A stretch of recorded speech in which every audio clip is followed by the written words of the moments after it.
మన చుట్టూ బిజినెసే ఉంది అని చెప్పడానికి నేను కొన్ని ఎగ్జాంపుల్స్ చెప్తాను, మీ మైండ్ ఓపెన్ అయిపోద్ది. అసలు పనికి రాని వాడు కూడా వీడు దేనికి పనికిరాడు అనే వాడు కూడా చాలా వాటికి యూజ్ అవుతారు. అదే ఎలాగంటే ఇక్కడ పనికిరాని వాళ్ళు, వేస్ట్ వాళ్ళు ఈ లోకంలో ఎవరు లేరు.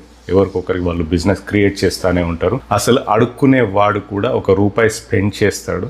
ఆ స్పెండ్ చేసే రూపాయలతో అతను ట్యాక్స్ కడతాడు. అంటే ఆ కొన్న వస్తువులపైన ట్యాక్స్ ఇండైరెక్ట్గా పే చేస్తూ ఉంటారు. సో అపరిచితుడు సినిమాలో వాడు తాగి పడుకుంటే వాడు దేనికి పనికిరాడని వాడిని చంపేస్తారు, కానీ అతను ఇండైరెక్ట్గా ట్యాక్స్ కడతా ఉన్నాడు. టీవీ చూస్తూ ఉంటారు, అది ఒకరికి బిజినెస్, అంటే ఒకరికి మనీ క్రియేట్ చేస్తూ ఉంటుంది. ఒక అతను ఖాళీ కూర్చొని ఏడుస్తూ ఉంటాడు, అతను నెక్స్ట్ తీసుకుపోయే యాక్షన్స్ ఒకరికి బిజినెస్ క్రియేట్ చేస్తుంది. అంటే పోయి మందే తాగొచ్చు, లేకపోతే నెక్స్ట్ ఏం చేయాలని ఆలోచించి మంచి స్టెప్స్ తీసుకో, అది ఇంకొకరికి బిజినెస్ క్రియేట్ చేస్తుంది.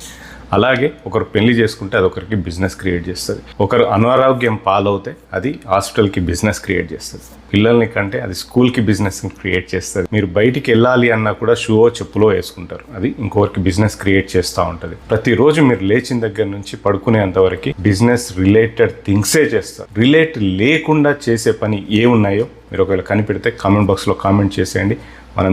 ఈ రోజుల్లో మనం చేసే ప్రతి ఒక్క పని కూడా ఏదో ఒక బిజినెస్కి రిలేటెడ్, ఏదో ఒకరికి మనీ క్రియేట్ చేసేదే. సో ఎవరో ఒకరికి బిజినెస్ క్రియేట్ చేస్తూనే ఉన్నారు. మీరు ఏ బిజినెస్ చేయాలనుకుంటున్నారు ఆ బిజినెస్ కామెంట్ బాక్స్లో కామెంట్ చేసేయండి. Thank you so much.